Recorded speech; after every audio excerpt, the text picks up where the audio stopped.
2nd from rainy, damp Imperial Beach. Hopefully sunnier skies in Carlsbad, California. This is section 1904. I'm Darren Smith. He's John Gennaro. The champagne is on ice. Everybody's ready to start popping corks a little later on because the Padres are in clinch mode. They are right on the verge of clinching a spot to the 2025 MLB postseason. John, what do you have on ice? What sort of bubbly are you going to pop a little later on? Should we be fortunate enough to watch the Padres enter into the postseason by beating the Milwaukee Brewers Monday night at Petco Park? If they do the thing that we have been saying for months that they are essentially guaranteed to do, I'll pop a sparkling water, maybe a ginger beer.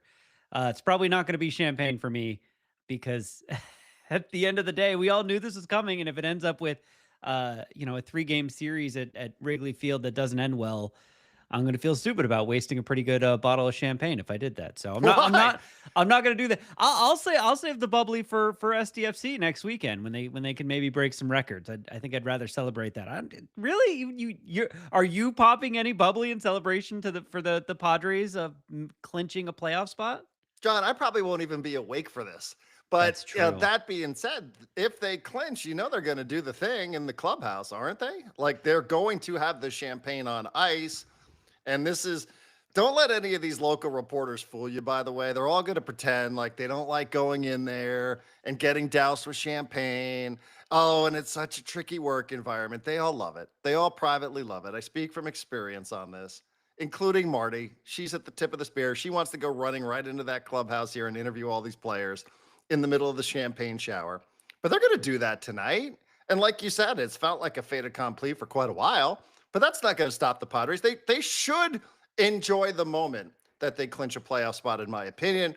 We can have the regular conversation about whether baseball teams go over the top celebrating such things. But I think they should enjoy it. And I think that they should celebrate it. And we'll you know, just watch another great moment when the team clinches a playoff spot. I feel like you're such a Debbie Downer on this. No, no, no. I think they should celebrate. I will be happy watching them celebrate. And I have a very specific reason for why I want them to celebrate. I'm not saying they shouldn't celebrate. Making the playoffs is hard, but me Yeah. personally, like, Yeah. when Corey Stewart takes the champagne bottle and sabers it off his balcony, I'm not going to be doing that stuff tonight. Those are bigger hurdles that they've cleared later on. I am not going to stay up and pop some champagne with them tonight, but they Okay. absolutely should because I know they beat the White Sox 2 out of 3 games, but man, they barely beat the White Sox 2 out of 3 games, and they looked lifeless. They look like they're tired. Again, they look like they're not having fun. There was a thing in Kevin Acey's Padres Daily on Saturday that I highlighted, and I'm like, I want to talk about this on Monday. And now it seems like the right time. I won't even point out the typo in it. This is from Kevin Acey's Padres Daily 2 days ago. The Padres won't have all that many more games to play if they keep performing like this. That's where the typo was, sorry. Even Mike Schilt, who is loath to speak publicly about anything that would suggest his spectacles are not rose-tinted, said as much. Quote from Mike Schilt, I am confident it's going to happen, he said of a turnaround, but it needs to happen soon. Darren, last week we talked a lot about my inability to have faith and hope. I like seeing things that happen and then reflecting on them instead of pretending that I know what things are going to happen. Mike Schilt just saying, I'm confident they're going to turn it around. How? Why? I'm not, but I think if there's anything that can turn around a team that seems like they don't really have a lot of fun hanging out with each other, that seem like they're tired at the end of a long season, that seem like it's not a lot of fun right now, it can be a party. It can absolutely be a party. I remember you pointed this out when I think it was AJ Hinch was the manager of the Astros, and they would like win a game and they would throw a party in the clubhouse after the game. Club hmm Astros or Club Astros, yeah. Club Astros. And I remember you told me about that, and I'm like, that's brilliant because it's more motivation than just a win. It's a party. And so, like, yeah, I expect them to get to this party, to pop this champagne. And I think out of a party can come better vibes and also motivation for another party. motivation for the next party. So no, I want them to celebrate. Absolutely. Because I think they need it. Okay. Yeah, I think I'm mostly tongue in cheek about whether you and I have champagne on ice, but I do think it will be. I think what comes to mind as you're saying all this sort of stuff is what we've been saying for a while, that the wins feel more like relief than they do joy. So we'll see. Like, will it feel like a relief to clinch a playoff spot? Yeah, maybe. But should it turn into a bit of a joyous scene and atmosphere? And those are the pictures that you see all around Petco Park, champagne-strewn clubhouses, all that sort of stuff. So, I would expect that we'll see that, if not tonight, here over the next couple of days. I don't want them to back in. Nobody else is playing tonight. I think the Padres, amongst the contenders, do have the stage to themselves. That's one of those where, if you don't win tonight and then something can happen tomorrow and then you clinch a playoff spot before you even throw a pitch, I think that possibility exists in some capacity.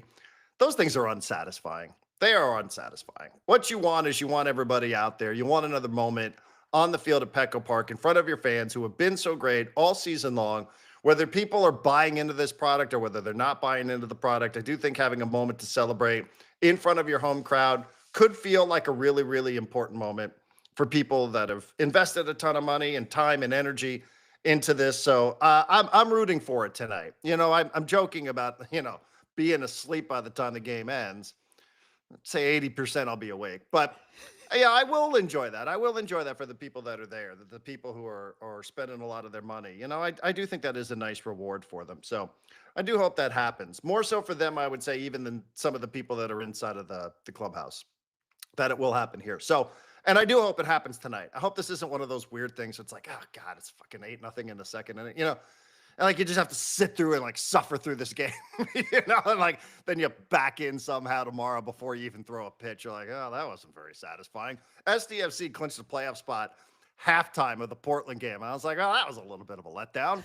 It shouldn't feel like a letdown, but it kind of felt like a little bit of a letdown when we found that out at halftime. It was awkward. I prepared. I was doing play-by-play and prepared this whole spiel for what I was going to say at the end of the game, and it totally hit the floor. So I do hope for all that it's just good. It's a good palate cleanser tonight, Petco Park, for whatever the frustration is, even winning 2 out of 3 against the White Sox in the road trip with the Mets or whatever. I do hope it's a good palate cleanser. And then it is all eyes looking forward to a series we think will be against the Chicago Cubs. We're pretty sure that's the way this is headed. So I hope, I'm open for it. I'm rooting for it. And I'm happy to admit that. This is Section 1904. It's Monday. Monday episodes are completely unlocked. It's the weekend recap. We're also streaming live on YouTube. So for those that are paid subscribers, you can find us over on YouTube. If you're so inclined to be live and on some of our social media channels, but for those that are not paid subscribers, you get access to the podcast Monday through Friday. There's bonus content. There's a Discord channel. There's the Front Row Seat newsletter that arrives in the inbox every single weekday, usually before 7:30 a.m. There's all sorts of new content up from this weekend. John did write-ups about San Diego State, about San Diego Football Club. He wrote something about Chucky Lozano. We'll talk about all that coming up a little later on. But if you want to support independent media, and this has been a theme over the last, week specifically, maybe a little bit more. If you want to support independent media, we don't have to answer to shareholders, just our listeners, then support Section 1904 for as little as $5 a month. John, I'm guessing you had a ton more exposure to the Padres this weekend than I did. If you watched like 2 innings of baseball this weekend, you had a lot more exposure to the Padres than I did. Was it a frustrating watch with the Pods in Chicago? It was, huh? Yeah, it was brutal. By the way, the White Sox, I didn't realize this, have maybe the worst uniforms in all of baseball right now. I think they're City Connects. They're essentially, if the Chicago Bulls uniforms got turned into Chicago White Sox uniforms, they looked awful. They looked absolutely terrible. Just my own little 2 cents on the clothing. But yeah, the Padres Michael King looked better. It's good. He still looked a little rusty. He had a handful of moments where he completely lost his control. I think he had 3 4-pitch walks. But when he wasn't walking, guys, stuff was there. Stuff looked good. Not the world's worst start. Luckily, it came against this White Sox team that is very young and inexperienced and probably not very good. On top of that, the bullpen, specifically, I think Kyle Hart tried to give away yesterday's game. Dylan Cease was pretty terrible against the White Sox. I think that's the game they lost. But yeah, all in all, like the bullpen feels like it's scuffling. The starting rotation outside of Pavetta every day just feels like it could go really sideways. And no Pavetta one tonight, by the way, which I think and is fitting should the Padres clinch. absolutely, he's the only guy in the rotation that is worth trusting right now. And there's really only like 2.5 guys in the bullpen that I trust right now, maybe 3.5. But yeah, they weren't great. They weren't dominant. The offense didn't look fantastic. The defense didn't look fantastic. That they still had weird base running issues that they've been having for the last week or so. It wasn't they didn't cover themselves in glory this weekend against the White Sox. Friday night, I do think that Mike Schilt was on Ben and Woods on Friday of last week and seemed to suggest in some people's interpretation that even though he didn't come right out and say Dylan Cease is pitching for his postseason livelihood, it could have been inferred or at least interpreted from a lot of people that were listening that he somewhat conceded that Dylan Cease against the White Sox, like this would be really factored in to their decision making headed into the playoffs. Now, I know you'll say, well, what options do they really have? And that's fair, but he did sort of suggest it, even though again there was a little bit of wiggle room. I don't have the exact quote right in front of me, but it was posted on our Discord channel. I heard about it secondhand. I didn't listen to it, but he did say that. I mean, he did sort of at least tiptoe around it, like, yeah, you could say that this is an important one for him. He's not pitched great. Based on that, John, I don't know exactly what that means. I mean, he's it's not like he's going to be held to that. He did suggest it though, but it's also not under oath. And if Dylan Cease is going to be pitching in the postseason here, nobody's going to be like, hey, what did you say on that Friday on that Ben and Wood show? But, there at least seemed to be some suggestion that he's not just automatically granted a postseason start. And when you combine what it was that happened last year in the postseason, how it ended certainly against the Dodgers, when you combine with the very underwhelming season that he's had, I don't know where this goes from here after the season's over. I don't. For Dylan Cease, I don't know what the club is supposed to do. Do you even offer this guy a qualifying offer? He might take it. I'm not sure. I'm not really sure. But if there is something to be taken from Mike Schilt's commentary, again, he didn't say it black and white. He just said, yes, like we're evaluating things now. We're taking longer looks at stuff, paraphrasing. Then it doesn't sound great, does it? For Dylan Cease, if that interpretation is to be believed. Yeah, and I think I saw it might have even been in that same Saturday Padres Daily that I just quoted. I think it was AC who pointed out that with the way the schedule lays out, not just for the wild card round, but for the divisional round, it is possible to have a 3-man rotation through the divisional round. My follow-up question to that would be, are we sure we want Michael King pitching on short rest? Are we sure we want you, Darvish, pitching on short rest, even if it's, a fine amount of rest for a playoff situation? Well, I the don't divisional know. round, I mean, we're trying to figure out the wild card round. Right. No, the wild card round is pretty obviously going to be Pavetta, King, Darvish at this point. Whether or not Cease comes out of a bullpen, I don't know. I haven't heard any update recently on Joe Musgrove, who last time I heard they were like, "Well, we think he might be able to pitch out of the bullpen in the playoffs." They haven't been saying that as much lately, or I've been missing it. Always felt like a long shot to me. It did feel like a long shot. But yeah, I feel like if it's 3 games at Wrigley or just 3 games at, even if it's at home, if they manage to catch the Cubs and they get the top wild card and it's at home, I think it goes Pavetta, King, Darvish, and Cease and Vasquez get thrown into the like, hey, maybe you can help us in the middle innings if we need help. Bucket. I think Cease missed a big opportunity here to really dominate a bad White Sox team and maybe make them question whether or not it should be him or Darvish as the third starter. Xander Bogaerts is reportedly back Monday Yeah, night. saw that. Okay, that's good news.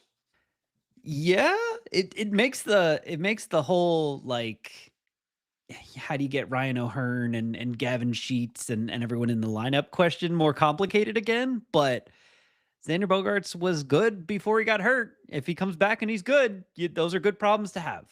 Good problems to have. The proverbial good problems to have. All right. No temptation whatsoever to find a ticket for this game so you could be down there so you can celebrate Padres clinching another postseason spot?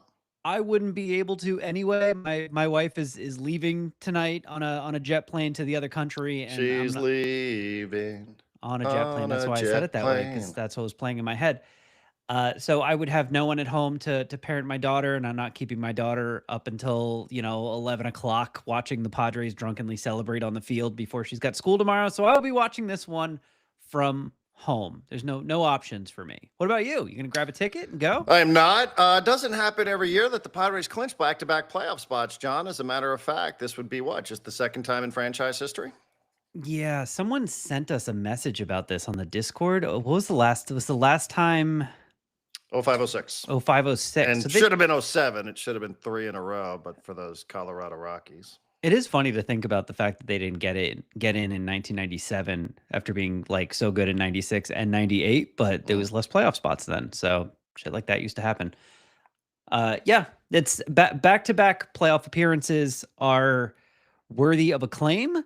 I don't know if they still have the ability to get to 90 wins, but I still think 90 wins is a big deal for this team that spent so long just trying to get to 500 or better. I still think it's a good team. I'm a little worried about their Achilles heels at the moment. They do have a chance. 6 games remaining, right? They have off on Thursday, so it's 3 against the Brewers, 3 against the Diamondbacks. Do I have that right? Or is this a 4-game series against the Brewers? Forgive me, my math is not going to work that quickly. They're 85 and 71, so that's 6. They have 3 against the Brewers and 3 against the Diamondbacks. So they can still get to 90. They have to go 5-1. They'd have to go 5-1. Who even really knows what the motivation will be here after clinching, or will the motivation just trying to be lining everything up for the postseason? I think you would argue the latter, not the former. But yeah, I mean, this is about what I would have expected. I don't remember exactly where we were with our preseason predictions, but I know what I said. And I did think about 88 was going to be where they were. So I feel like I'm right on target for that. So they're at 85 and 71. And I feel like I'm pretty much right on target from where I was when how I thought, no, this isn't exactly how you think it was going to get done, but this is kind of the neighborhood I think where you and I probably thought it was going to be, right?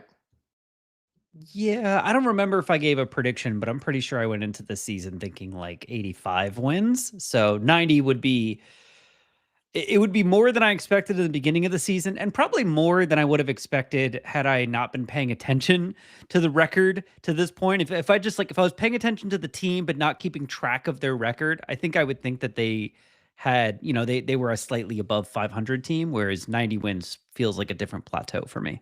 Big picture, this will be the 4th time under AJ Preller that the Padres will go to the postseason. Again, back-to-back. It's only happened one other time in franchise history. Is this commentary on AJ Preller for you? Yes. I mean, here's the problem with AJ Preller. It's not a problem, but the problem with AJ Preller is he's tied so tightly to Peter Seidler, right? And if you were to ask a forgiving Padres fan, they would be like, "Man, you got to hand it to AJ Preller. That's a lot of playoff appearances back to back. Wow, this is a different organization than the one that AJ Preller walked into a decade ago. It has changed dramatically in terms of what the expectations are, what the talent level is, whether or not we can compete with the big boys like the Dodgers, the Red Sox, the Yankees, not just on the field but off the field." That being said, someone who's less forgiving would tell you almost all of that was Peter Seidler. Almost all of that was the money that they spent on Tatis and Machado and, yes, Hosmer and Bogaerts and Darvish and whatever to build this team that, competes with those other top-tier MLB teams in terms of payroll and free agent contracts. So it is hard to give credit to AJ Preller. I also think it's hard to blame AJ Preller when things go wrong, because it's not just AJ, it's what AJ and Peter have built. Okay. Is this then commentary on John Seidler? This is his first year as the chairman of the San Diego Padres. Much controversy before the season began about this power struggle. People thought this would completely turn the organization upside down and that all the pieces would be shipped away. You make a good point about, I do agree that there was a tandem. There was a great partnership between Peter Seidler and the person who could execute his plan and his vision in AJ Preller. I don't know anything about John Seidler, but is this any sort of commentary on him, or is this just still riding the wake of Peter Seidler's legacy? I have an opinion and a question, but I would like you to answer your own question first, because I'm more interested in your answer before I sully it in any specific way. What was my question? Your question was, does John Seidler deserve credit for what we are putting down as a successful season, a back-to-back? I don't think so. I don't think so. I mean, unless you're going to give him credit for not demanding that everything get traded away so that you can try to balance the books, then I'm going to say the answer from where I sit is a big fat no. Now, Okay. he hasn't screwed it up, and I suppose you get a little bit of credit for not screwing things up in life and not saying, hey, listen, this thing, as I take a look at the accounting on this, we might want to trade some of these guys if we can. So let's get rid of some of these pieces here, and let's see if we can move on from some of the things that aren't nailed to the ground, like Xander Bogaerts and Fernando Tatis Jr. and Manny Machado. So I suppose you can say, well, he gets a little bit of credit for that, for at least having the common sense of not getting involved. But yeah, I still think he hasn't done all that much. I think some of this stuff was kind of paint by numbers for him, whether it was the Jackson Merrill extension or even some of the stuff at the trade deadline. They didn't add any money at the trade deadline. And that was an edict, which came from where?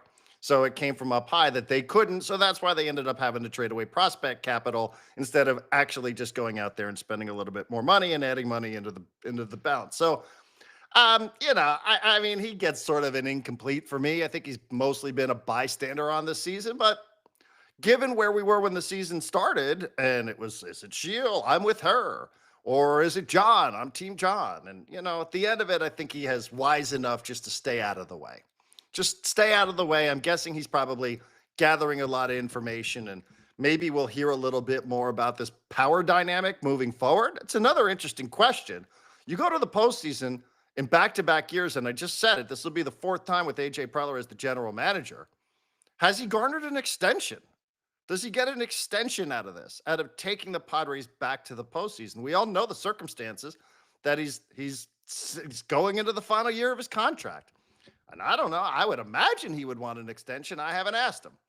But, does he deserve one based on this team going back to the postseason back-to-back years? And given some of the questions that we had with regards to ownership, I think that's a fair conversation to have on the eve of this. Okay, I'm first of all, your answer on John Seidler was exactly my answer. So I don't need to repeat it. Your question about AJ Preller is a great one. And I think I have a very simple answer, which is yes.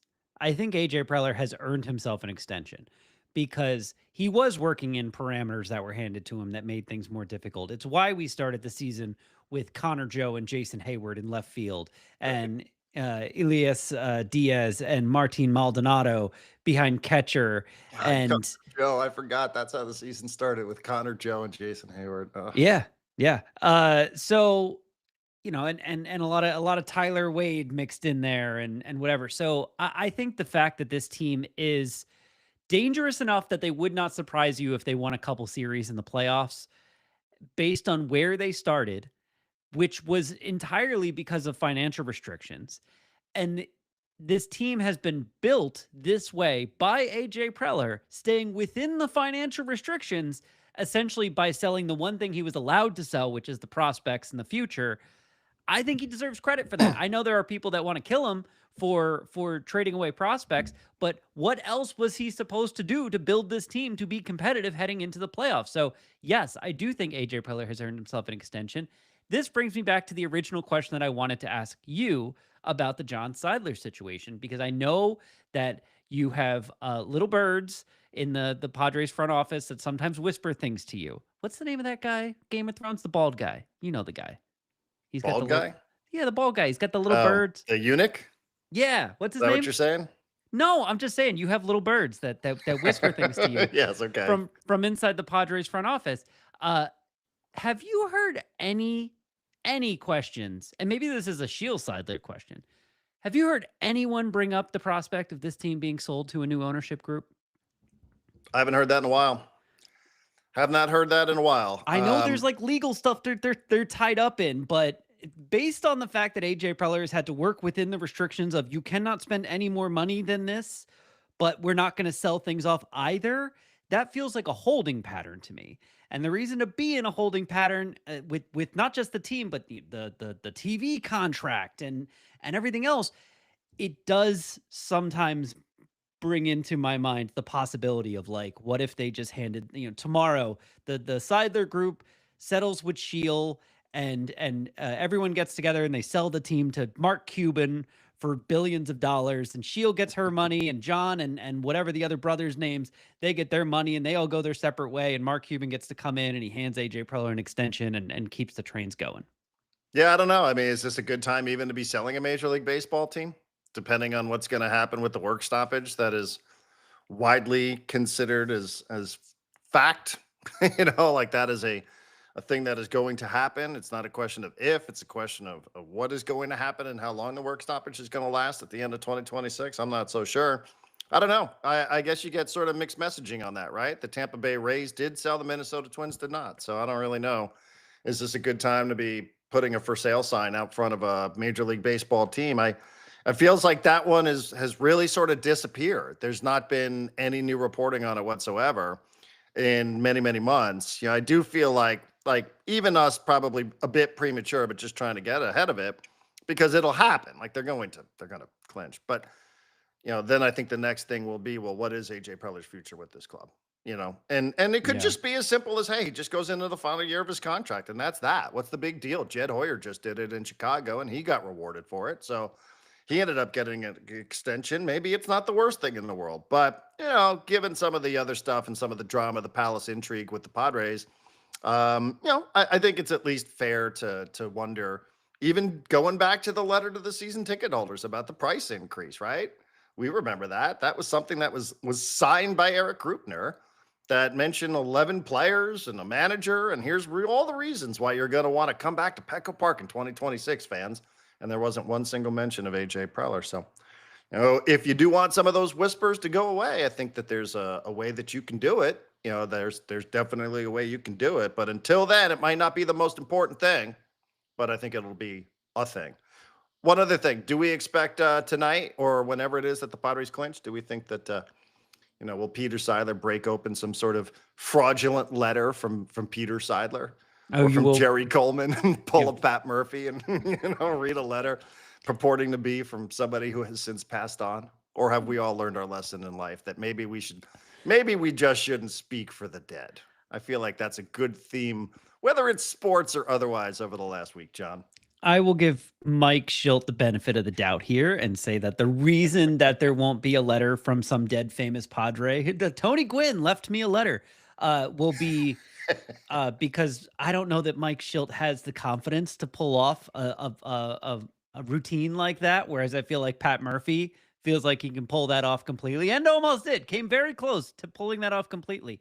I don't imagine there will be any reference to anything, except I do hope that Peter is at least mentioned, thought about, and thanked. Because as I said, I still think this is Peter's team, even if Peter's not here and Peter's name is not on the paperwork anymore or anywhere. I still think this is Peter's team, and I think that needs to be not hammered home, but at least not forgotten about. Yeah, his fingerprints are all over it. Right.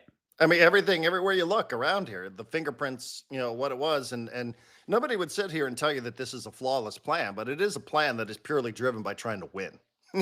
By trying to win now. You could say, hey, there might be a more effective way and a more cost-efficient way of trying to win while you're, also trying to figure out winning today by not sacrificing tomorrow. I would certainly understand all of that, but This is the pathway that was chosen, and this is what they're trying to do. All right. That's pretty much all I got on the pods, right? We're pretty locked in on a wild card spot here, and hopefully it's tonight. That's my position. And no, I will not have any champagne on ice. I do have about a half a bottle of rosé in there that I might dip into, but I'm not going to wait to the end of the game for it. Yeah, I mean, look, we said on Thursday or Friday, like, there's 9 more games and none of these really matter. That's still kind of the case, but after they almost, I mean, I know I texted you yesterday and you were busy doing something else, but there was a point last night or yesterday afternoon where I thought they were throwing that White Sox game away. And if they had and they lost the White Sox series, this would matter even more. But the fact that they didn't doesn't change the fact that this matters. They have to start playing better baseball before the playoffs start. You cannot turn it on like a switch. And so this matters. The champagne matters. Celebrating getting into the playoffs and back-to-back seasons for the second time in franchise. All of these things matter, but they matter for the team. They don't matter for you and me that much right now. Yeah, John sent me, I hope you don't mind, at 1:20. Jesus Christ, Padres. I'm like, John, I'm out watching Barcelona. I'm in a bar. Everything's watching NFL here. If it's not on the, it's not watching FC Barcelona. They're got NFL games all over the place. So I appreciate it. I do appreciate it. And I felt for you. I felt like I wasn't there for you when you needed me in this moment because there was something at 1:20 yesterday afternoon that just really started irritating you. It was Mason Miller. They had a 3-1 lead. Kyle Hart walks the bases loaded with a 3-1 lead, and Mason Miller comes in and walks the first guy in. And I was like, is this what we're doing? We're throwing the game away against the White Sox? Like, just take one. Just take one. Who gets the final out tonight? Wave your magic wand. Who do you want to see get the final out tonight? Regardless of score. I mean, obviously, if it's save, we know what it's going to be. But it's going to be Suarez. Okay. Because, I mean, again, that's a moment. I'm not saying it's as obvious as that. Suarez. I can wave my magic wand. I can make it anybody. Pivetta complete game. Pivetta complete game. Easily. I could buy that. All right. It is the weekend recap. So let's talk about some of the other stuff that happened over the weekend. Where do you want to go next? San Diego State. You wrote about San Diego State. San Diego State. I will tell you my Saturday. So obviously I had the broadcast for SDFC.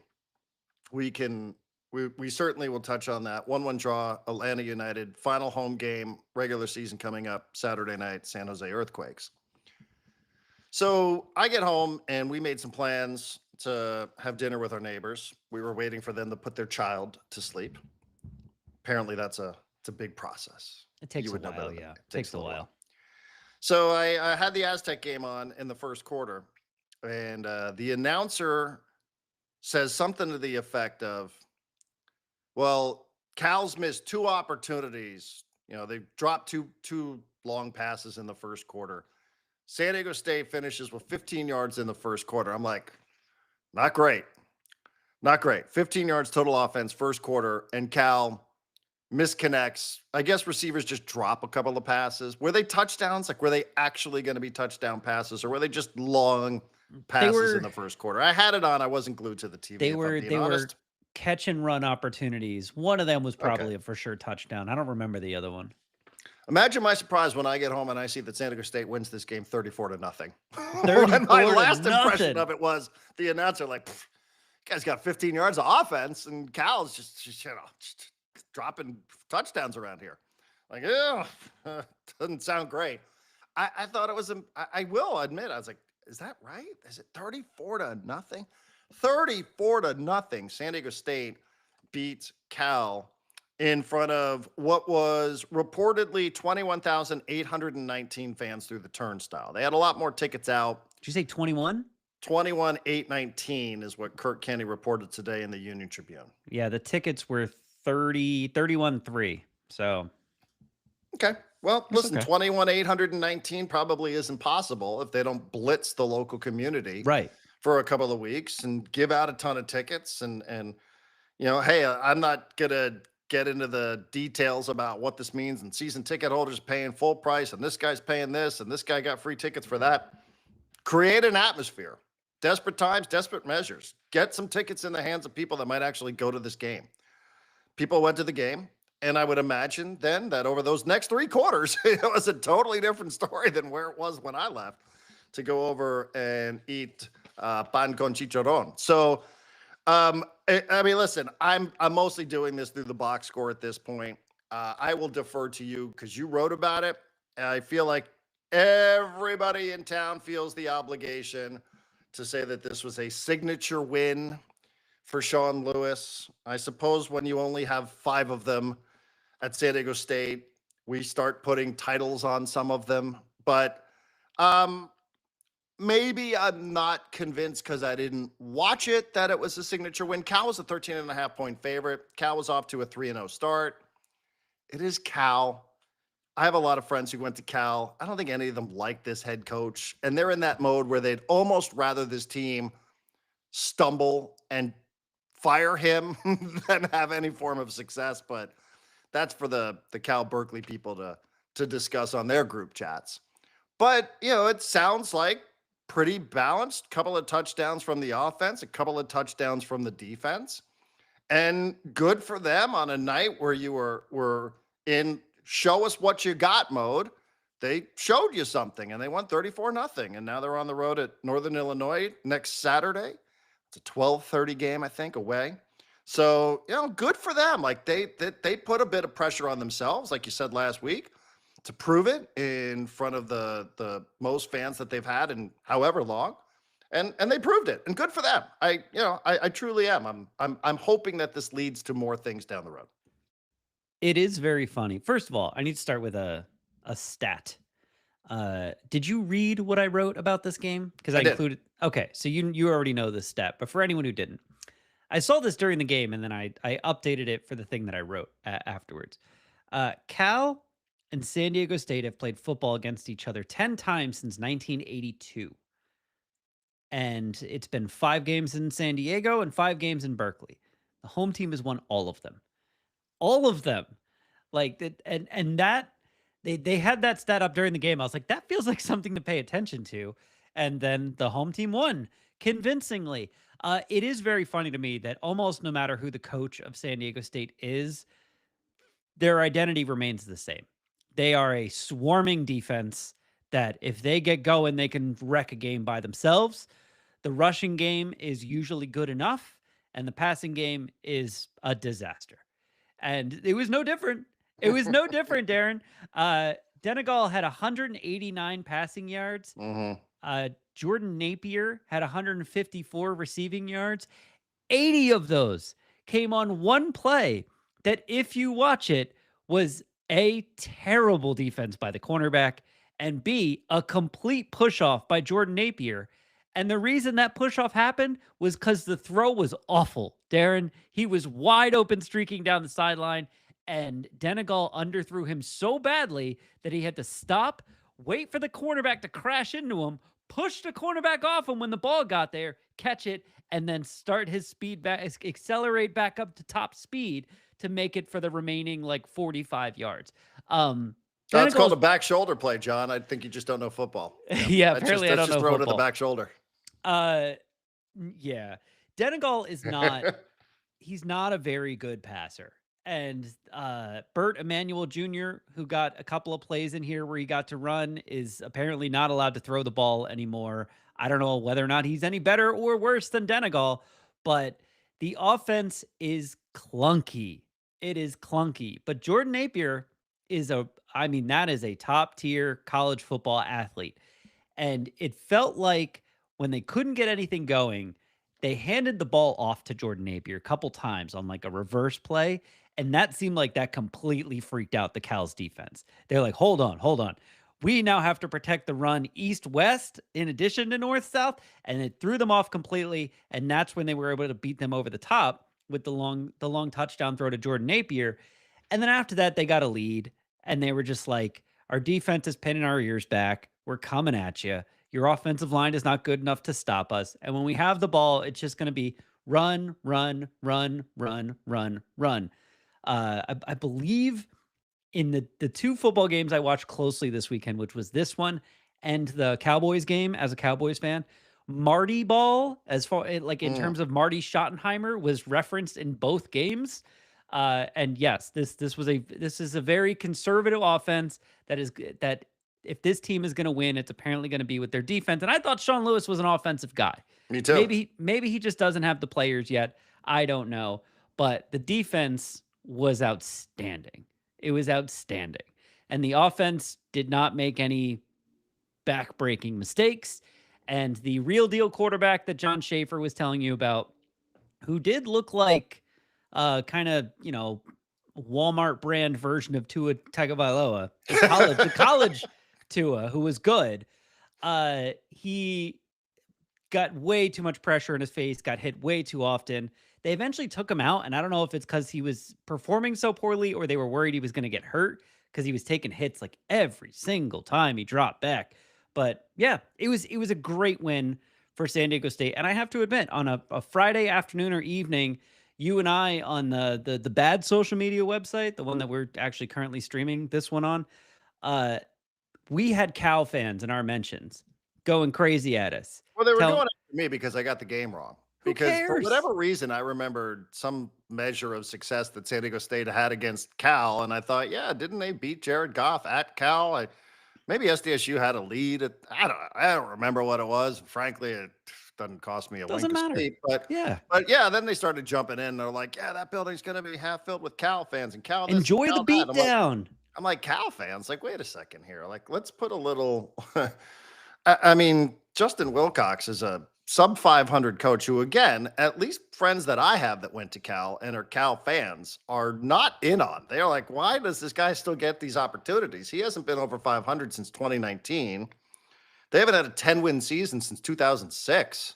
So it's been a long time for Cal. They've gone to a couple of bowls at 6-6. Here are the bowl games that Cal's been to: the Cheez-It Bowl, the Red Box Bowl, the Independence Bowl, and the LA Bowl under Justin Wilcox. So, again, now they're 3-0, and it feels like they probably were they were 13.5-point favorites. They beat an Oregon State team, which hasn't won a game all year. Yeah. They beat a directional school, I think, and they had a very impressive win against Minnesota. So I don't know if Minnesota's any good or not, but I know it's a brand. I know it's at least a brand. On the road is a big deal. And they're playing in the ACC, and anytime that you're San Diego State and you financially have to take on one of these teams from one of these conferences, I think it always should be celebrated when you could beat a team from one of these conferences, given the insane financial advantage that you have, even on a reduced rate like Cal, I think, is getting through the ACC. I think that you should say, like, we took down a team that financially has so many more advantages than we do. And I always think that stuff, I shouldn't be throwing cold water on this. I sort of laugh at the signature win thing. I did a search, the Google AI overview about what a signature win is. Do you want me to read it for you, John? Please educate me. I mean, listen, I don't know. I think I'm probably shouldn't be going to artificial intelligence for this. Signature win is particularly impressive. It's a particularly impressive victory over a highly respected, skilled, or highly ranked opponent. Often one that significantly validates the team's or individual status and potential, making it a signature achievement. I don't know. Does this qualify according to Google AI's overview? I'm not sure. Is this a quality opponent? I'm not so sure. Does this validate? Does this win provide that the victorious team or individual is a legitimate contender or a top performer in their field? I'm not sure. Probably not. Does this provide momentum and significance? Because a signature win, it says here, according to Google AI overview, I think can provide a crucial boost to team morale, signify a turning point, or help solidify a team's position, like securing a top seed. I would say that this increased team morale. I've seen a lot of videos of the Aztecs, the victorious Aztecs, in those great uniforms, walking off the field at Snapdragon Stadium and celebrating. And inside of the locker room, they were having a ton of fun. Does it signify a turning point? Well, there's no real way of knowing that, is there? I guess we'll find out. I'm not knocking your choice of words, by the way, for signature win. I feel like everybody was sort of obligated to say that they had a signature win. Yeah. Because what else are we supposed to say? I mean, he had 3 wins last year. He's had 2 this year. So, yes, we'll give it the label of signature win for now because it makes people feel good. Just because of what I said last week, whereas like they really set themselves up for this to be a big game, and it could have gone really poorly. I actually said, like, if they just got boat raced by 30, 40 points, this was going to be egg on their face. And instead they won by 30, 40 points. And I think someone even sent us a message on Threads that said they had never been to an SDSU game. They got free tickets last week. They brought their family. I think it was a man who said he brought his wife and kids. And he said they had such a blast at the game that they'll definitely be going back to more in the future. That's the story that San Diego State wanted 100%. told today on Monday, and now they're getting it told. Sean Lewis, to this point, has not been able to tell the story that he wanted to tell with San Diego State, and today, for the first time, he gets to. What happens next is up to him. It's up to the players.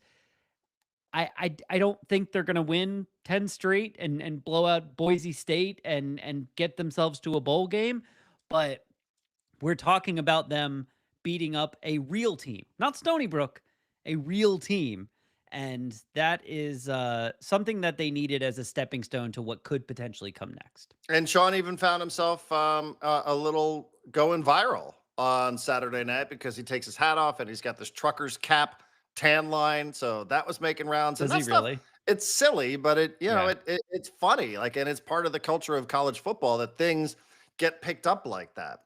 Yeah, I think somebody even posted it into our Discord on the SDSU channel. And by the way, if you don't know what Discord's all about and you're trying to decide, should I bother with this podcast?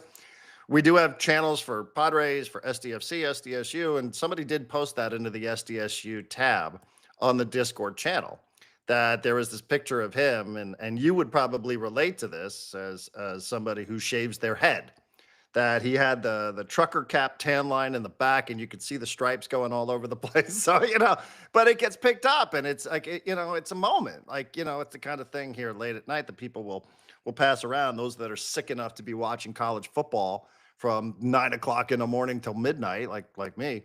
So, not this past Saturday, but many Saturdays in my life, like those are the kind of things like, you're like, oh yeah, that's kind of cool. Now I'm with you. Sean Lewis was brought in here to be an offensive mind. He was brought in here to be a head coach, but he was brought in here specifically to, quote, revolutionize the offense.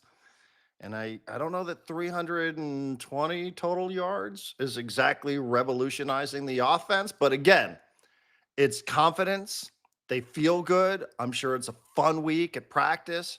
And hopefully there's no hangover here because, man, would it feel incredibly hollow to lay an egg against Northern Illinois on Saturday when you feel like you actually got something for the first time if you're Sean Lewis. So for sure. And if they can, pull off a win against Northern Illinois, now you got a win streak and you're coming home to play Colorado State, who again, real team. I don't know what conference they're in anymore, but real football team, not Stony Brook. So you could boost the attendance of that game by winning next week. Northern Illinois, didn't former Charger running back Michael Burner Turner, Michael the Burner Turner, go to Northern Illinois? He did. I almost referenced it, and then I was like, nah, I won't do that. And then you brought it up. Made me proud. Yeah, I remember that. I feel like Northern Illinois a time or two over the last 10, 15 years that San Diego State, and I won't go out of my way to say, hey, I remember a game where San Diego State played against Northern Illinois, because obviously my memory is fading since I remembered San Diego State winning 35-7 against Cal, when in fact it was the opposite way. It was Cal that beat San Diego State 35-7 with Jared Goff at quarterback. So I don't know. Sometimes things get trapped in my mind, and that just becomes my reality. I will say, I know we don't do this. Who cares about betting? Because we're not betting. But sometimes betting is good because they don't put out these lines to lose money. So usually the people who are creating the lines are doing their research and they have a pretty good indication of how the game's going to go. This game next week against Northern Illinois has opened with San Diego State being a 2.5-point road favorite. So good on them. That's a thing. I'm sure the coach at Northern Illinois, I don't know a lick about him. I don't know if they have a win or what, but I'm going to guess that coach is probably going to use that as some sort of motivation during the week, that nobody believes in them. Nobody believes in them. They will. They are 1-2 this year, and their only win is, it might as well have been a bit against Stony Brook. It was against Holy Cross. So we'll see. And I'm sure that if you're Sean Lewis, you're like, man, I'd kind of like to be the underdogs here for another week, wouldn't I? Trying to win a second consecutive game. Like, right. Geez, I win one game and like all of a sudden now we're favorites on the road. Where'd that come from? Yeah. I don't get to use that. Hey, man, nobody believes in us. I don't get to use that very popular sports cliche these days. All right, so that was good. That was on Saturday night. And again, I think everything they did trying to generate a little bit of buzz for that game, it's baby steps for them. And that's just the way it's got to be with San Diego State football at Yeah. this point. These are some really these are decent baby steps for them. Beating a team that at least has name brand recognition. Again, you can get into the weeds all you want about Cal, and I've sort of have done that a little bit. They've said like our goal this year is to win 8, which is more than I think Justin Wilcox has won in any given season. Maybe 8 is his high. But if you're San Diego State, I'd guess you're probably somewhere in that kind of conversation as I'd well. take 8 wins. Yeah, I would take 8. I would take 8 after the last couple, like I said, because all of a sudden it starts going the wrong direction, and you're not just talking about a football coach anymore. You are talking about the people that hire the football coach, and Right. that impacts a lot of people. All right. Anything else college football stand out to you? We had the early game at 1:30, so my mind was elsewhere from the time I woke up on Saturday and pretty much through the middle of the afternoon, and then dinner on Saturday night. So my mind was elsewhere. I didn't have a ton of exposure to college football. I don't feel like I missed all that much, though. I will tell you, I also didn't. I mean, I told you on Friday that there was not a lot in college football that was interesting to me this weekend. The slate did not throw a lot of interesting games for me personally. But Saturday morning, I woke up, tuned up my bike a little bit, met a handful of the Section 1904 subscribers for a little bike ride. We went from East Oceanside to West Oceanside. We went to Green Cheek Brewery, whatever, in Oceanside. Had a couple of cervezas, hung out, had a great conversation. Got back on our bikes, rode back, got in my car, and it was just about time for the SDFC kickoff. So I turned on 760, listened to you and Adrian call it until I was able to get home, and then I watched the rest on TV. And then I pretty much I think that I went straight from that to Padres to San Diego State. So not a lot else in college football got on my radar this weekend. By the way, a big anniversary in college football, John. One of the most famous sound bites from any sport, but certainly college football was, I think, what year was this came out? And he's still the head coach at Oklahoma State, isn't he? Mike Gundy, the head football coach at Oklahoma State. 22 years ago? No way. It's That cannot be right. 2007. No, that's 18 years ago. Right? 18 years ago, Mike Gundy made the very famous "I'm 40, I'm a man" spiel in front of all the Oklahoma State media because somebody wrote a column criticizing a player or something. Wait, hold on. Thing. I think I have it. Yeah. Come on. Like I said, viral moments in college football, they're a thing. That's why even the silly thing with the hat and the tan lines for Sean Lewis, people will see that and pass that around a little bit. But yeah, I mean, this was what If anybody hasn't read this article, I don't read it. This was brought to me by a mother of children. I think this is worth reading. By a mother of Let me children. tell you why I'll Darren. talk about this article. Are there any other kind? 3/4 of this is inaccurate. It's fiction. Here's all that kid did. He goes to class.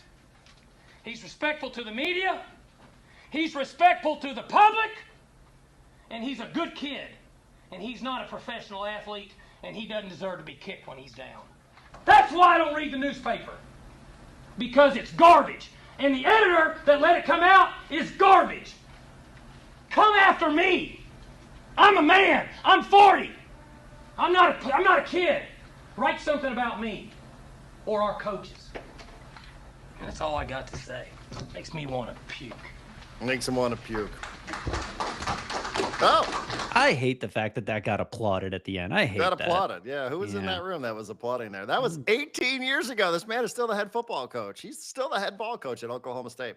Yeah, it's was funny. shocking to me. Have we really been on social media for 18 years? Because I feel like that moment never would have happened without social media. But I guess it must have been. It must have been because I didn't get on social media until like 2010. I think it was just all over TV constantly because people thought it was hilarious. And I think radio was playing it because everyone thought it was hilarious. And then it's been 18 years of any time someone's turned 40 years old, they remind you of that moment. Mike Gundy, who looked weird in that video clip because of how tan he was, has just continued to look weirder and weirder as time has gone on. He grew the weird mullet. I think he's on the on the hot seat at Oklahoma State, but when is he not on the hot seat at Oklahoma State? I don't know if he turned into a good coach or not, or if he was and now he's a bad coach, but he certainly gave a lot of energy at the press conference, Darren. He did. He did. And he doesn't read the newspaper. You know why? It's Because garbage. it's garbage. The editor who put it out is garbage. That's what John says every time he's got to read another Charger story in the Union Tribune. 4 this week, Darren. 4. It's garbage. Every time I get a text from John, he's like, I don't read this newspaper. It's garbage. I'm like, John, it's just a story about the Chargers, man. Maybe some people want to read that. I don't know. Nick Canopa's report card. John's like, hey, it's garbage. They won yesterday, didn't they? Like late, like at the buzzer, at the death. I think the Chargers did. Yeah, I think I saw the highlights of it on like what's that called? Football Night in America, whatever the thing is before Sunday Night Football. I think I had it on and I was watching it and I was like, "Oh, did they blow this?" And then I saw at the end they pulled it out. Yeah, Dicker the kicker I think made a kick in the final second and they won. Good for them, I guess. Yeah, I mean Herbert. Actually, this game was on at Nova where I was watching Barcelona play, and I did peek over and I did see that. I don't know if it's 4th down or whatever, but he threw a really, really good pass to Keenan Allen. For a touchdown. That Resurgent season for Keenan Allen. Well, he hadn't done jack shit, but I was paying attention because I was facing him in fantasy. So, of course, whoever I was facing, some traitor to San Diego, decided to pick up Keenan Allen, and I got punished for it. But why are we talking about the Chargers? We're supposed to talk about San Diego FC. Exactly. I just got distracted there for some reason. I don't Fair know enough. why. Newspapers. What was the segue? What was the doorway that we walked through to get into the Chargers? I don't recall. Oh, you were talking. John Mike thinks it's garbage when yes, he thinks the newspaper's garbage when he's got to read another Chargers story. All right. Well, I guess that leaves us with SDFC. How 1-1 disappointed draw to are you? United. How disappointed are you in this 1-1 draw? Because I heard you at the end of the match say, we're going to have to sit with that one for a while and think about it before we decide how we feel about it. And I thought that was interesting because I wrote about it in terms of like, yeah, missed opportunity, but they didn't play that bad. Atlanta played a little over their head. It's fine. And then I actually got some replies from people who were like, no, I'm pissed. I'm mad. They should have won that game. I was like, I don't know. And so now that you've had a couple days to sleep on it, how are you feeling about it? I'm disappointed a bit in the second half, but like I think the thing that I keep going back to is how disappointing can you be? How disappointed can you be when literally that point, which is the first time that SDFC has actually had a draw on the road. Nuts. Brought that up during the pregame. I was like, curiously enough, they have not had a draw away from Snapdragon Stadium. I don't really know what to make of that. And then sure enough, 2.5 hours later, I was talking about the first draw. How disappointing, there's the big picture, right? That point gave him 57 points, which is the most that any expansion team has ever had in the history of Major League Soccer. I don't feel like I should be disappointed about that and the big picture, right? Overarching like as an abstract. But I still think you can feel like, God, they played so well away from Snapdragon Stadium, and Atlanta United for the first 20, 25 minutes of the second half was really punishing them. SDFC could not get the ball out of its defensive third. And, there were times where SDFC just felt like they had lost control of the match. Now, I don't want to spin it and say that Atlanta, deep buried beneath this 5-win team is a good team. I don't think that's the case. It's a bunch of interesting pieces that don't fit together. But they were down 5-0. Atlanta United was down 5-0 at home last week to Columbus Crew. Final score was 5-4. And Atlanta went on a rampage in the second half. Now, Columbus might have, you take the foot off the gas, all that sort of stuff, right? You pull up, horse racing, you pull up, all that sort of thing. So maybe, I'm sure there's a little bit of truth to that. They were just trying to kill off the match, but Atlanta was like, they came flying out of the gate. Now they made 3 changes at halftime and they were challenged. Like their professionalism was challenged by this head coach who may or may not be their head coach next year. So, did they respond for a team that's been eliminated? I guess you can make that case about Atlanta that it wasn't going to be easy because they did show a pulse in the second half last week, but they still have been eliminated from the playoffs. They still do have a couple of interesting pieces. SDFC gets the 1-goal lead there. Anders Dreyer again. Giveaway by Atlanta, which is sort of the Achilles heel for them. Chucky comes up with it, passes it. Cool. 1 goal. You're like, yes, this is really, really good. I called that play on the Discord, the Chucky saying, all right, I've had enough of this. Because there was just a point where he just walked up to the guy, took the ball away from him, turned around, realized that everyone was closing in on him, so he wasn't going to get a shot, and he just left the most perfect pass for Anders Dreyer to kick into the back of the net. And I was like, that was literally Chucky at one point just going, I've had enough of this. We're taking over.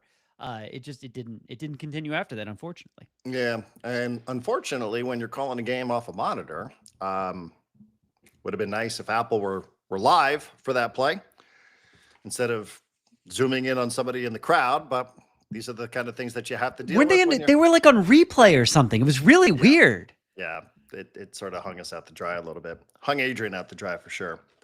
Because we didn't really know what was going on. We knew it was a throw-in for Atlanta. And by the time they cut back from whatever it was that they were doing, the ball was already at Anders' feet. Right. So yeah. Like, okay.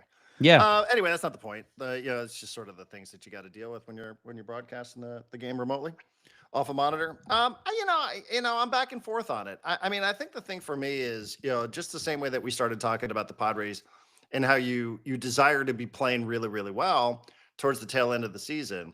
I am, they only gave up 1, I suppose. That's a good thing. And it was a penalty kick. So they didn't even give up a goal in open play. I guess that's good.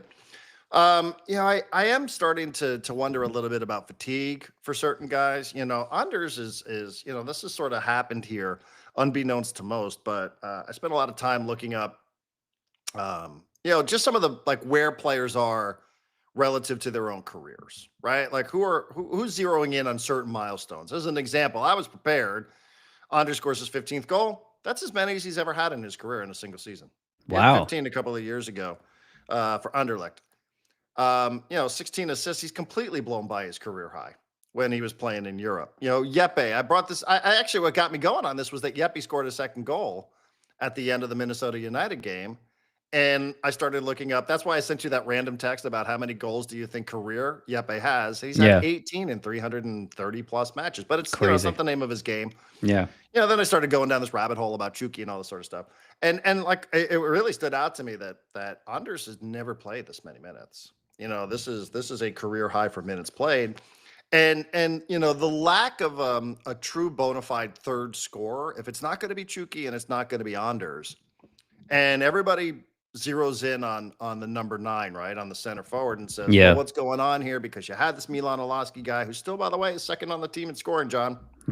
Milan Olaski still second on the team in scoring, if you can believe that. That's unbelievable. It is unbelievable. But, the thinking with the 9 was that Marcus Ingvartsen was going to come back.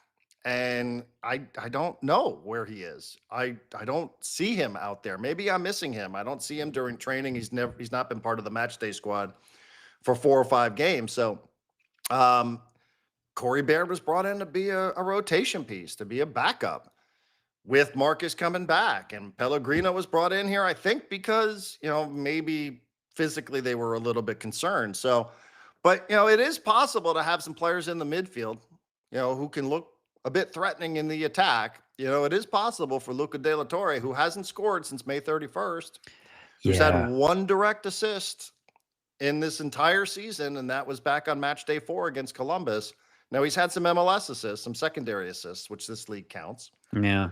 So, the numbers look, they look a bit different, but that's only an extra 1. He's had 4 goals and 2 assists. Like, I think Adrian and I are sort of on the same page in that we're like, where is the scoring coming from if it's not going to be from Anders and from Chucky? There's this term that always, you can see I'm wearing a Barcelona shirt today, but there was this term that always applied to Lionel Messi. It was Messi dependencia. Like they just, and Messi was so good that, like, yeah, okay, you can depend on him, and he usually came through. But it's like, can you expect too much out of an individual or 1 or 2 different guys? And at the end of a really, really long season, this is a 34-year season, a 34-game season, 34 years. at the end of 34, like I am starting to I wonder if Mikey would like to get these guys a little bit of rest. And Anders plays 90 minutes almost every match. I think there's only like one game or like maybe one other time where he's taking somebody out. I do worry a little bit about some fatigue here with some of these guys. And I do think like where is the scoring going to come from if it's not going to be, if somebody's going to just dial up like we'll do our best to take this guy out, and then we're just going to foul this guy a bunch. Chucky got fouled. He was the most fouled player of the match. So that's obviously a big strategy and something that just has been part of Chucky's career the entire time.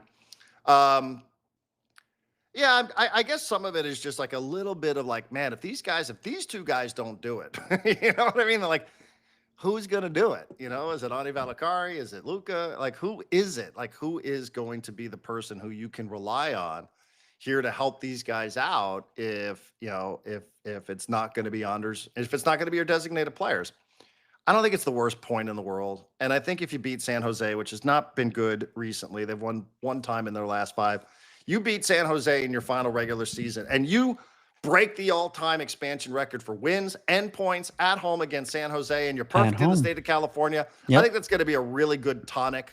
That's going to be a really good deodorant for some of these things that you look at and you go, listen, it's not, the sky isn't falling here, but we're at the end of the year and you're starting to think like, what does this look like? How does this project moving forward? So I don't know that I answered your question or if I just rambled for about 3 minutes. But I do like in Adrian and I keep talking about it, and we focus on the number 9. We focus on the center forward position for obvious reasons, and like that just is what it is. That just is what it is at this point. But you look around, you're like, is anybody else going to get into the Yeppe? It's not really his game. Like he's the the drummer of the band. Like he's the engine here. So. He's playing the position that he's paid to play, and he's really, really good at it. I think he's like the best player in the league at that position, but that is not a position that's going to result in a ton of goal contributions. So like, where else is it coming from? I'm not sure. I'm not so sure, but I don't think it's a crisis. I do think though it's something to think about a little bit if you're Mikey Vadas and crew. So. Before he went off to like the U.S. men's national team, both training and then to play for them, I remember I got to a point with Luca De La Torre where I was like, I think they need to start thinking of other options there because he's giving them nothing. And I remember going like, I think he's just tired. You've talked about it during games. Like sometimes he just looks really tired. He's giving them nothing right now. And here's where I'm going to back that up statistically. Here are the players from Saturday's game on SDFC by the number of touches. Have you looked this up? Do you know this? I took a quick peek at it. I don't have it committed to memory. Manu Dua leads the team with 133. He's great passing, like 90 out of 95 or something like that. 95%, 115 out of 121 passes, Darren. Yeah. That's insane. Yeppe Tverskov, 124 touches, 105 out of 111 accurate passes, also 95%. Insane. Similar numbers for Patty McNair, who had 77 touches, Christopher McVeigh, who had 74 touches. Anders Dreyer, the passing numbers are not quite as accurate, but 72 touches. Luca Bombino, 68 touches, similar to Anders with like about 75% accurate passes. Oni Valakari, 65 touches. Chucky Lozano, 59 touches. Hold on, let me scroll. Luca De La Torre, how many touches did you guess that he had in this game? Well, he gets subbed out, like 64th minute, something like that. 61st minute. He got subbed out by Annabelle Godoy. And that's not another guy. Just, again, it's not really what he does. Annabelle's got 9 goals in his career, So like he's just not a guy that you're going to say is going to be a big time part of the attack. You sort of look at Luca and be like, hey, I understand that you are not defined by goals and assists in your career, but here you did say, like, I do want to be a 10-goal contribution kind of player. And yes, yeah, we would like to see that too. We would like to see that too. And sitting at 4 again, and you hadn't scored since May, and you only have an assist in match day 4, like, I would love to see Luca figure out a way, De La Torre, that is, to get a little bit more involved in the attack, because, you do start thinking like, are other teams now just Like, and it's easier to say than it is to do. Just be like, well, all you got to do is shut down Anders Dreyer and shut down Chucky Lozano. Like, yeah, okay, good luck with that. Good luck trying to do that. Right. But like it would be nice to see another player present themselves as a legitimate attacking threat on this team. And I'd be lying if I said I knew exactly what that looked like. I mean, I'm to the point I'm like, I don't know, maybe David Vasquez could be that kind of player, Right. Right. but I'm not sure. I'm just not sure. He didn't get into the match.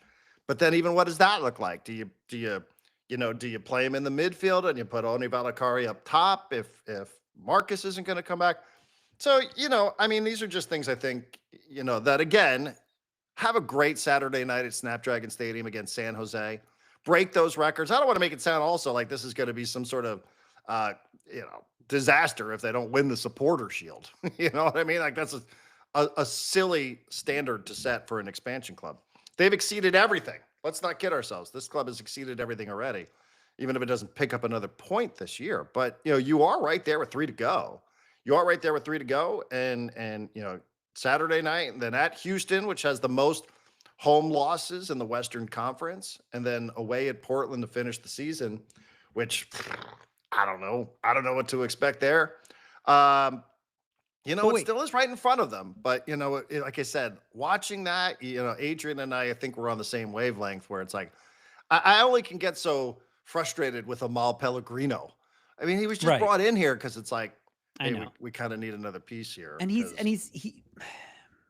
not to disparage the man, but he's just not ready for this. Yeah, I mean, maybe it's fitness. I don't know. I thought he took a step back. I thought he was pretty good against Minnesota. At least he put some shots on target, which is more than we could say from other players who had played that position.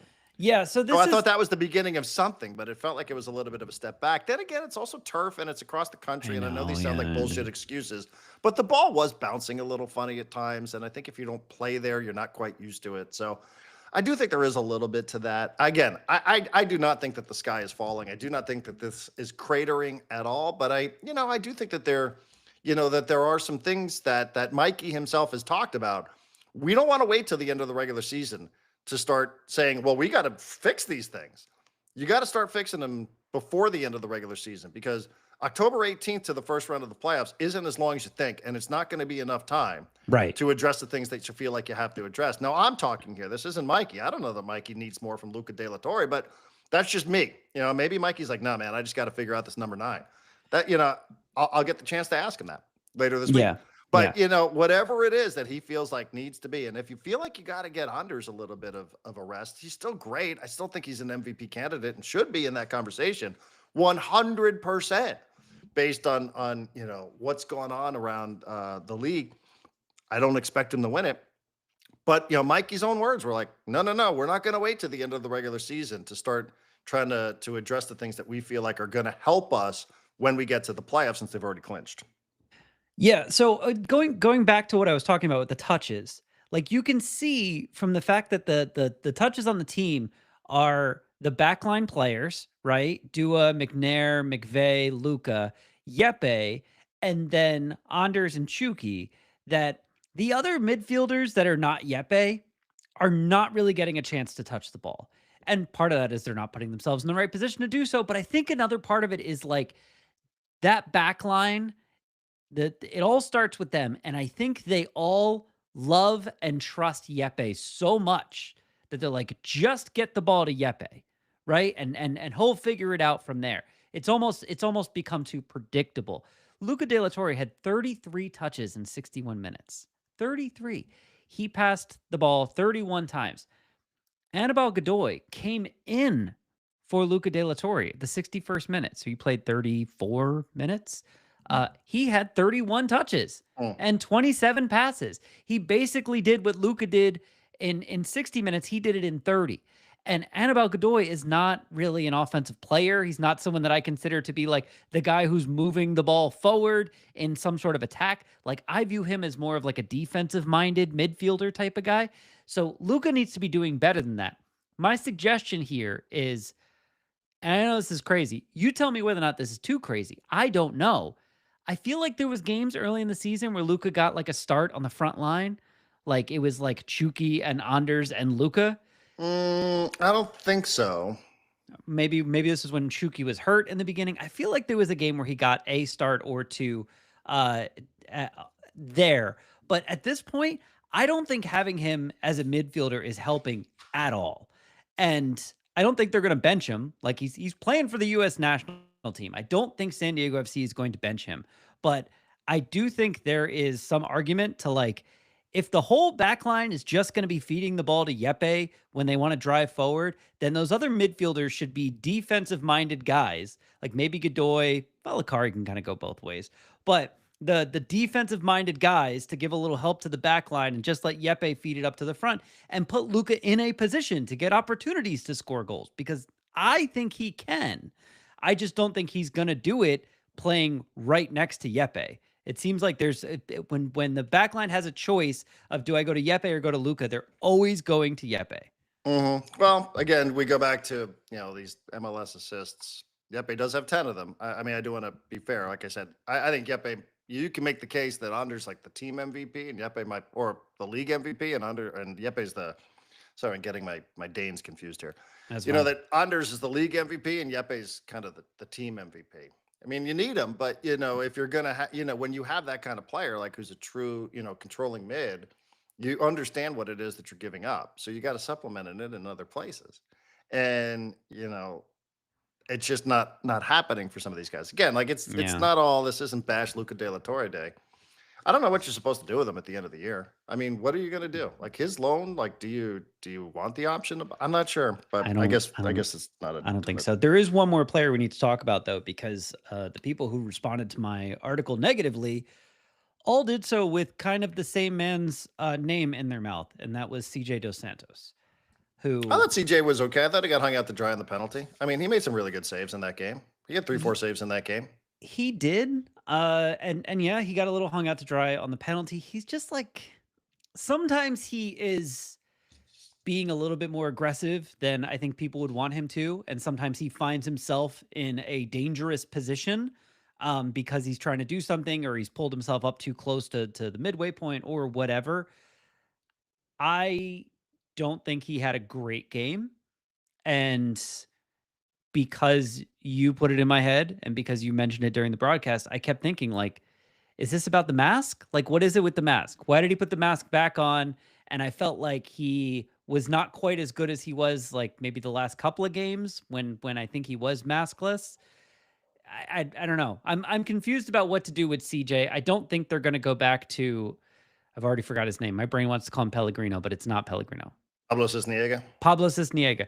I don't think they're going back to Pablo Cisniega, but I did see people who are responding saying Pablo Cisniega fits this system better than CJ Dos Santos. I don't know enough about soccer whether or not to agree with that or not. I would tend to say no. By the way, if anybody though, but let me just, and I like Pablo a lot, but I mean, anybody that thinks, well, CJ is taking too many liberties, then did you guys watch Pablo play? Because that's really all Pablo did. Yeah. Pablo took even more risks. Pablo was more sweeper keeper than CJ has been.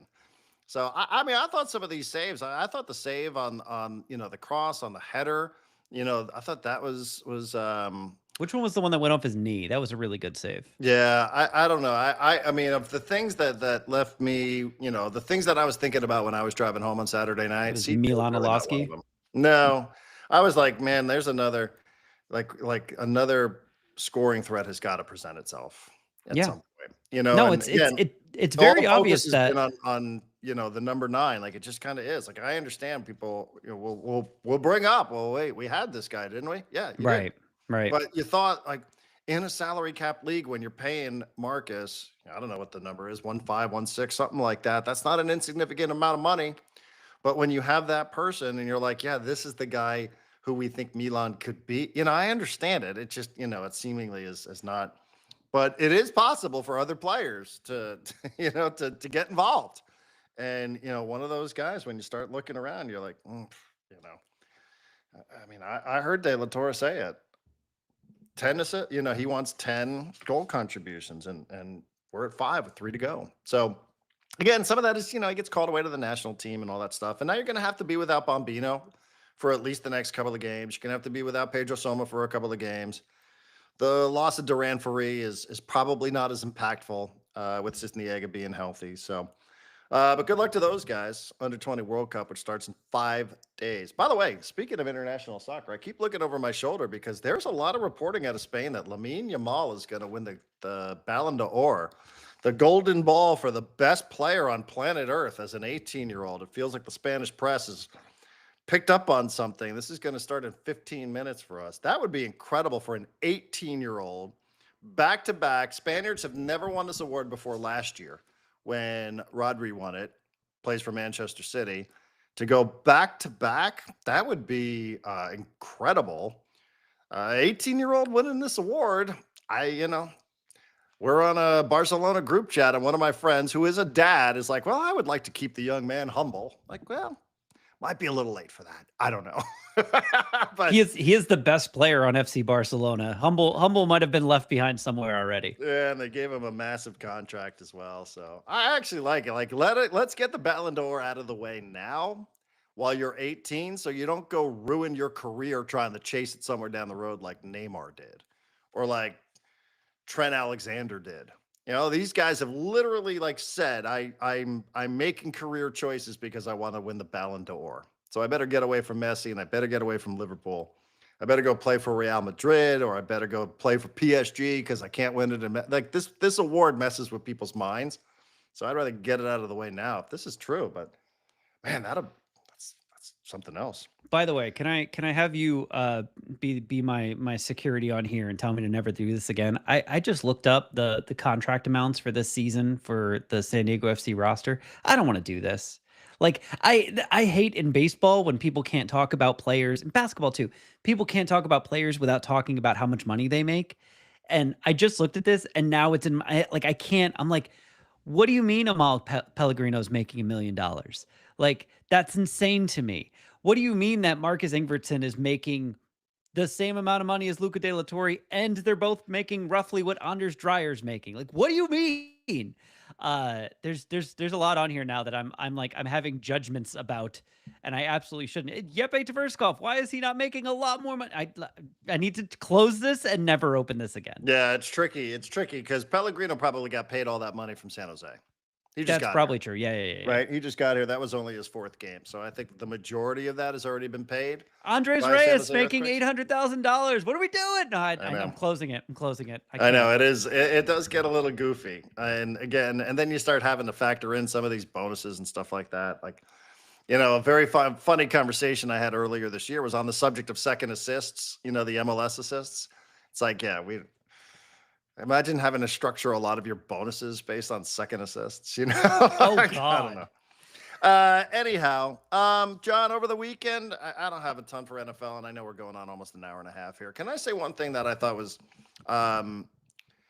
was very helpful for me personally? And I don't know the timing, but was hearing David Letterman talk a little bit about what goes on, and who better to talk about what's happening with government, and is it or isn't it a First Amendment issue? There seems to be some legal debate about that, about what went on with Jimmy Kimmel. I know I have friends that have canceled Disney Plus. I guess there was a trailer today released for The Mandalorian. Interesting timing. Yeah, I think there's a movie coming out. I've already seen people saying it's terrible. Don't okay. I've sort of bailed on The Mandalorian, but same. We continue to, I was off social media for a lot of the weekend, so I didn't have a ton of exposure to things, which I think is good. But one of the things that I did see was this interview and the clips of David Letterman, who I guess was speaking at the Atlantic, and this is as successful a late night host as has ever existed, and I've got history. Like I'm a Letterman devotee from way back when he was on at 12:30 on NBC, and I remember a world where you would talk about, did you stay up late last night, later than you probably should? Did you have a TV in your room so you could watch this? And Letterman was doing all these crazy things like stupid pet tricks, and he was putting himself in a Velcro suit and jumping up on a big Velcro wall, stupid human tricks, and the top 10 list. Like, I was a huge fan. Like, Letterman was really, I'm too young. I'm a kid for Carson, and I don't really watch a lot of it now, but like Letterman was, like a lot of people my age, was the guy from 12:30 on NBC to 11:30 on CBS. I don't really know why he was being interviewed, but he was, and he said a lot of really, really smart things that people are certainly taking positions along ideological lines. But I think one of the things that Letterman does is set the record straight. That for the idea that somehow this current administration and its party is being victimized unfairly compared to other stretches in history. I thought Letterman gave really, really good perspective based on how long he actually did the job and what his experiences were like as a late night television show. I'm sure you caught some of these clips from David Letterman. I have one of them. So, like, this is the one where I think, again, nobody's saying you have to like Jimmy Kimmel. I sort of not really paid a ton of attention to it over the years. But hearing, the guy who they all look up to, these people, they all look up to him. I thought that, this perspective in particular, based on the longevity of David Letterman's career, was really important. A whole list. It started with Jimmy Carter. And your first show in the Carter era. Okay. Yes, that's right. And then all the way right up through Barack Obama. And was there one after that I worked for? When did I leave? Possibly. I don't know personally. When did you, 10 years ago, you said? Hang on, I got a list. Jimmy Carter, Ronald Reagan, George Bush Sr., Bill Clinton, George Bush II, Barack Obama. Yeah. All right. And attack these men mercilessly, never once. Well, Jimmy Carter, not so much, because what can you say about Jimmy Carter? He was just a sweet guy. But everybody else, we really went to work on. And I can remember Bill Clinton we really went to work on. And then it was like, whoa, this is a gift. What are we going to do? Bill Clinton, he's out of office after 8 years of Bill Clinton. And then George Bush came along, and it was easy motoring after that. But the point is, beating up on these people, rightly or wrongly, accurately or perhaps inaccurately, in the name of comedy, not once were we squeezed by anyone from any governmental agency, let alone the dreaded FCC. Number one, David Letterman has not lost a single mile per hour off his fastball. That is a man that could be doing live television today. Do you watch his show? I don't. His show on Netflix where he sits down and interviews people? No, I would like to, though. That's sort of off my radar. I would like to watch that. Do you watch it? Occasionally. Is it good? Yeah, it's really good. It's not always funny. I feel like it's on Netflix. That's okay. I mean, it doesn't have to be. I mean, he has grown up a little bit. He's no longer on the roof of the NBC building, 30 Rock, yelling at Jane Pauley doing the Today Show. Right. And so his show is called My Next Guest Needs No Introduction. And it's a sit down show. He interviews people. It has a similar feel to whatever Dan Le Batard's thing is called, the South Beach Sessions. It has a similar feel to that, where it's like he's gonna try and get deeper than anyone has ever gotten with this person, but he's Dave, so he's funny.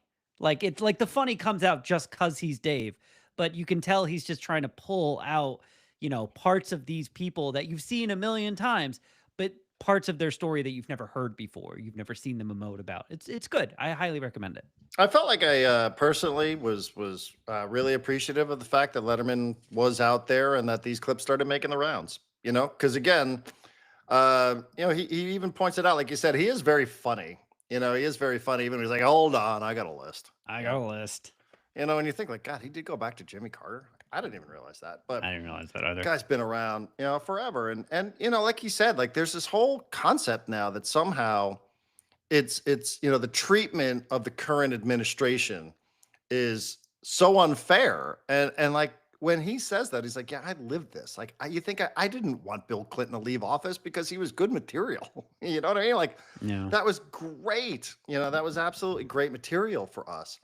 So, I'm glad that he said that, if for no other reason, that it just points out that people are just lying and just turning themselves into victims under these circumstances when that just isn't factually accurate. And that is the best person to hear that from. And there's a lot more where that came from. Yeah, I loved the fact that he said, like, look, we made jokes about these people accurately and perhaps sometimes inaccurately in the name of comedy. And it's like, it's very funny. I have a friend who's a comedian. Maybe we should have him on and ask his opinion about this. I actually have a couple friends who are comedians. Maybe we'll have several on and ask their opinion about this. But it's very funny to go to a comedian and be like, everything that comes out of your mouth needs to be 100% true. Like, just think about comedy, like the most basic, stupid joke of all times. Like, yeah, I just flew in from Cleveland. Boy, are my arms tired. Someone's going to stand up. Be like, you can't actually fly with your arms. It's like, no, this has always been a thing that you go for the sake of laughing.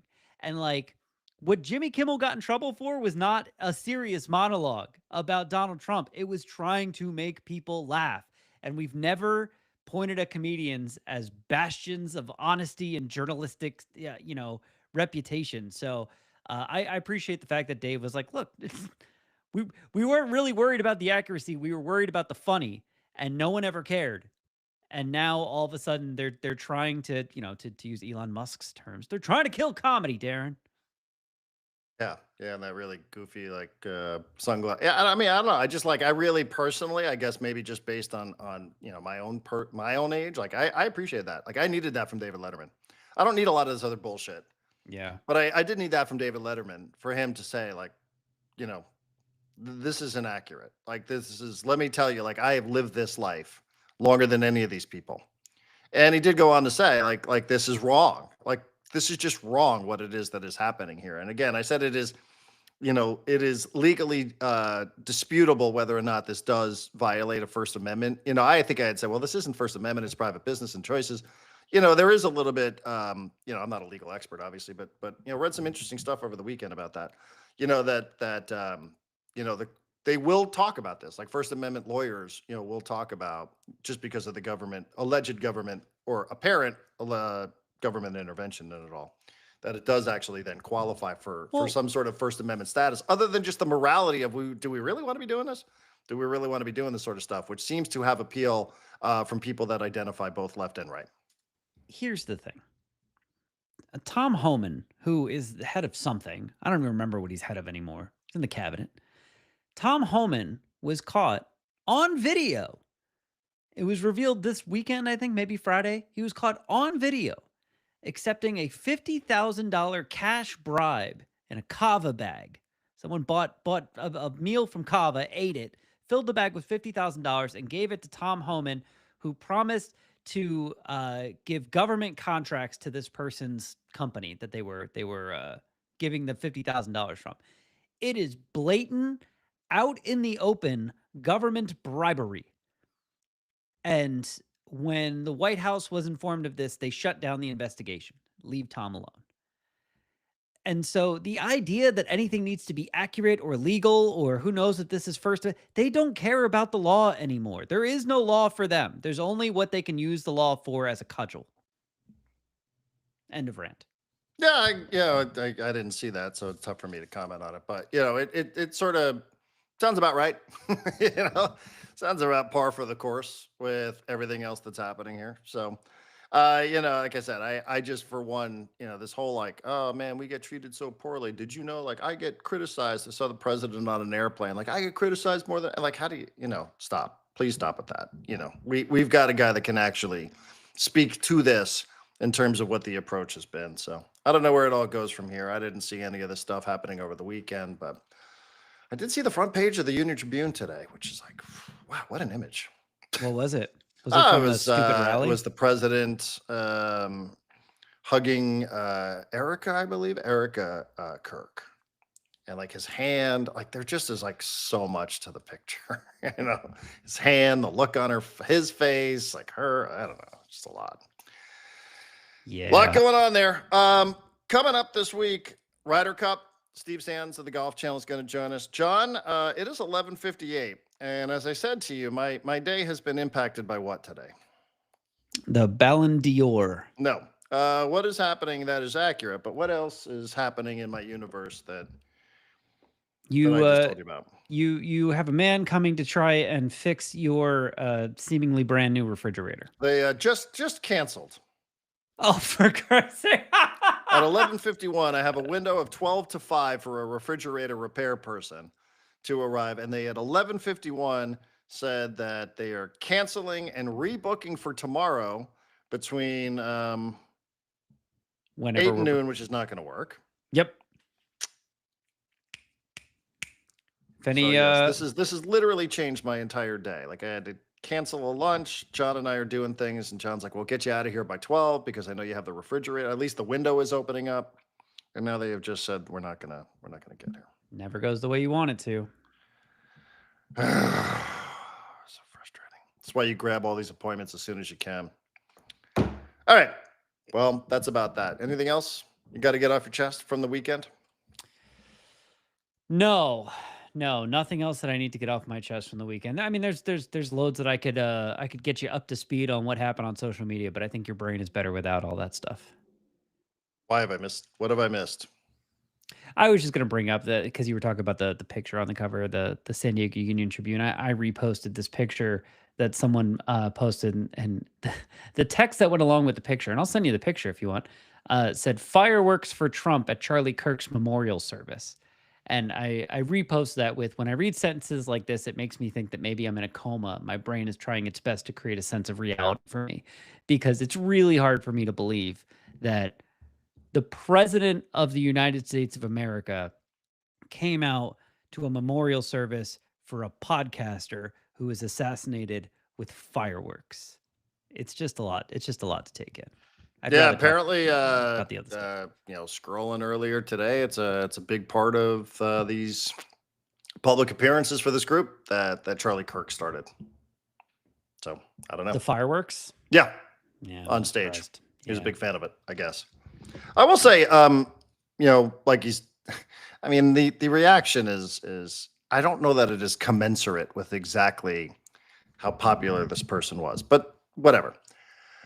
I will say I did come across, and I haven't spent a lot of time trying to learn about all these other things that Charlie Kirk said, a lot of which I don't agree with at all. I will say I did come across about a 25-minute interview where he was being interviewed, and it was all about entrepreneurship. And I watched all 25 minutes of that because I actually Wow. thought that it wasn't about race. It wasn't about LGBTQ. He was being interviewed by somebody about being an entrepreneur. And I was like, this is the person. This is The real person, not the character? Was it kinda good? Was it interesting? Did you learn stuff? a little bit. Okay. All right. Look, In a way that you and I are starting a media company and you're always on the lookout. yeah, He tips and was never tricks. like, hey, get on your podcast and say a bunch of, controversial stuff. But like just the idea, like his approach to entrepreneurialism, I thought was listen, it kept me around for 20 something minutes. I'm not saying we're taking the Charlie Kirk approach here on Section 1904. That is not, if anybody's concerned about, I am not saying that. I am just saying, like I've only been exposed to the things that others have been exposed to, which is him in these settings on campuses or on his podcast, saying these things that are inflammatory, that some people agree with and a lot of other people disagree with. That's almost all my exposure to him. But, for whatever reason, the algorithm gave me something that I actually thought, oh, so was he being groomed to be the president? I'm not so sure, or because it sounds like he would have taken a massive pay cut from this thing that he was building. So again, I'm not an expert on this. I just would say that I found something. It looked a lot different than some of the other stuff that I had seen from him. That's what they used to say about Trump. Oh, he's such a good businessman, but he's taking a pay cut to be the president. And then it's like, well, he also is running this crypto scheme that's making him billions of dollars on the side while he's president. So I think he's profiting off it just fine. But he's always been that kind of guy, though. He's always been a con man. Yeah, that's true. And we don't know what would have happened with Charlie Kirk, but it's reaching the point now where everything Trump does is it makes me worried, because I'm like, even if it's not him, the next guy can be, well, Trump did it and no one cared, so I can do it too. precedents. I don't like setting bad precedents. Yeah, no, I hear you. Again, and like trying to put his Charlie Kirk's popularity in some sort of context is an interesting exercise. When you look at how many actual YouTube subscribers he had and social media followers he had, and you compare it to, you can compare it to a lot of different people in different walks of life and where his podcast ranked. That's why I say, like, the reaction doesn't feel exactly commensurate, but hey, 80,000, 90,000, whatever it was in Arizona, it's more than would show up for me. So, again, it's all relative, I suppose, is what I'm trying to say. All right, that's a wrap for us on a Monday. I got to deal with my refrigerator repair people. Hopefully everybody enjoys their champagne tonight. Hopefully tonight's the night at Petco Park. Back to where we started. Padres about to clinch a playoff spot. Just one win or one loss away from, is it the Mets or is it the Reds now at this point? I think the Reds have climbed into the playoff. The Reds picture. and the Mets are currently tied, which confused And the Reds have a advantage. It confused the hell out of me this morning because I went to go look at the wild card standings on MLB.com, and all of a sudden there was 4 teams in the wild card, and I was like, "Wait a minute, did I miss something? Or are there 4 wild card spots now?" And then I realized that they had the Mets and the Reds both in there because they are both tied, and I don't imagine they have gone into the depths of tiebreakers just yet. But the Padres are 3 games behind the Dodgers, although they lose the tiebreaker, and they're 3 games behind the Cubs. I don't know where they're at with that tiebreaker either. So it's not completely outside the realm of possibility that the Padres could finish somewhere else that's not the second wild card spot. So I guess the games means something. Yes, they do. All right, big one tonight. Champagne on ice, everybody. Thank you very much. John, thanks. Talk to you tomorrow.